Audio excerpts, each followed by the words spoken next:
Joining us now, look who's with us, a special guest. It's sitting next to me, of all things, Louie Gohmert, Texas Republican. Thanks for joining us, sir. Love being with you. Always do. Now, I'm sure you can confirm what the president says. We're going to get a tax bill in a few weeks. That's what the market wants to hear. Confirm it. Well, yeah, and we've been talking with Kevin Brady, the most conservative members of Congress. We're excited about what's coming. It's the timing. Are we get to see this bill, know what's in it, in a few weeks? Should. Yeah? Yeah. Because well, that's what our viewers want. I'm not the chairman of the committee, and apparently they're saying, yeah, we're going to get it done by sometime this summer.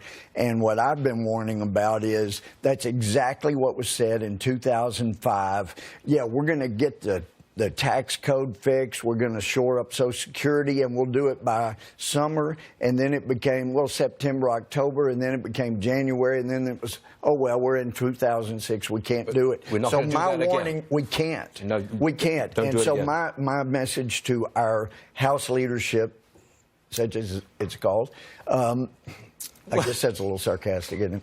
But you got to get this done sooner rather than later. And if we wait till summer, it's going to be too late. Well, it needs to be quick. Why don't we have an Obama repeal and replacement plan in place now? Why not? Well, they're saying it's taking time on the reconciliation that we used to repeal Obamacare. We don't understand that. Well, and I'm afraid there is some feeling among some in the House or Senate or both that, you know what, let's repeal it. But my goodness, look at all the money, $300 billion, $500 billion raised by these mandates, these penalties that the Supreme Court called both a penalty and a tax. And some people say, you know, think about what all we could do with that $300 to $500 billion. Maybe we repeal Obamacare, but keep some of that. Well, so that's one of the little behind-the-scenes struggles. You know that we got to repeal the whole thing. You know that if that gets out, that some Republicans feel that we got to hold on to the money. We got it. We got to spend it. That's a disaster for the Republican Party. Of course it is. So I'm hoping very quickly we'll be able to get it repealed. But the thing is, people keep saying we need a government plan to replace it. No.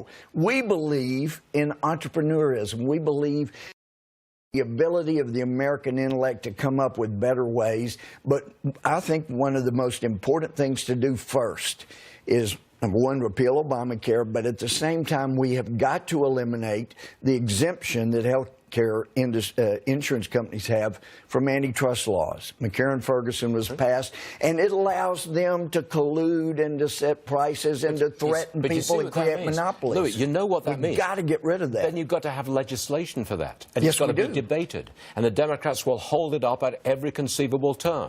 And when they fail, then they'll go to the courts. You think the Democrats... That's why we're also worried about a tax cut. But, Stuart, you're brilliant. Think about it. Think about it. Democrats in the Senate screaming, no, we need these greedy health insurance companies to be able to form monopolies. They would speak against that repealing the exemption from monopoly or antitrust laws. No, that would be a very untenable situation.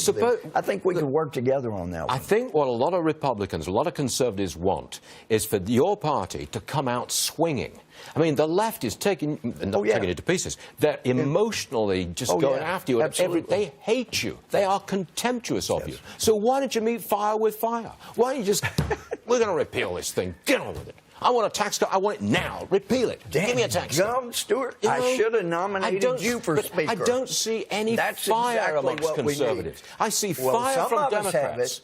But look, I should have nominated you for Speaker. Gosh, I can't believe. I see the most. You've got the fire. This is exactly what we need. I'm very serious, and you're singing my tune. This is one of the things that, you know, it goes back again to 05 and 06. I was saying, look what the Democrats are saying about us. We got to get over and counter what they're saying. That's a bunch of lies. And our older guys, the longer-serving guys, Louie, they're hurting their own credibility. They're making themselves look stupid. They're making us better. And they were wrong. We lost the majority because we didn't come out with the very fire you're talking about. I just want to tell you one thing. We have got to do that. You're so right. There's a poll published by Politico this morning. It shows 55% of people support President Trump on his executive travel orders. 55%, Yeah. despite all this opposition, this emotional opposition, despite the fact that the media runs the show, despite the fact that Politico is out there on the left, 55% of the people in their poll support the president. That's right. And we got some people going weak-kneed, and they need to be shored up. Thank you. Margaret Thatcher used to call people like that wobbly. Wobbly. She didn't like them. It may not be strong enough. I agree with you. Louie, stay there for a second. I've got to trying to nail down Louie Gohmert on exactly what we're going to get from this tax-cutting package. He's accepted that we are going to get sharply lower corporate tax rates. I suggested that the top individual tax rate will be 33%. Oh no, says Mr. Gohmert. No. I'm not going to pin down the president, Kevin Brady, but it's going to be good. I've got one more for you. This is very important to businesses.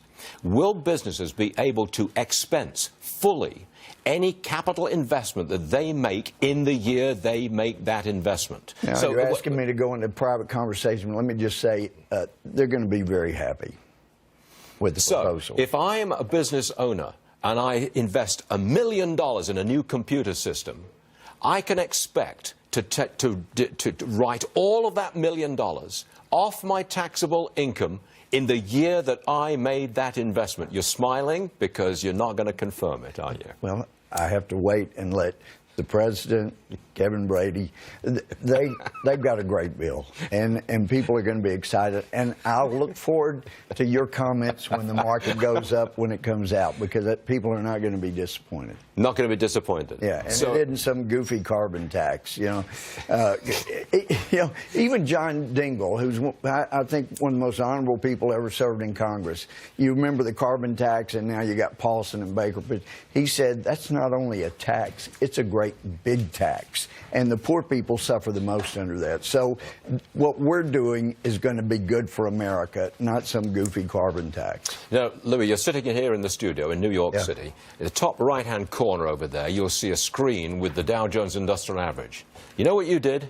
You helped our president push that average from a gain of 25 points to a gain of 70 points plus. See what you did? Stuart, that's you. It's all you. Are you in New York for very long? You talk so pretty, as we say back in Texas.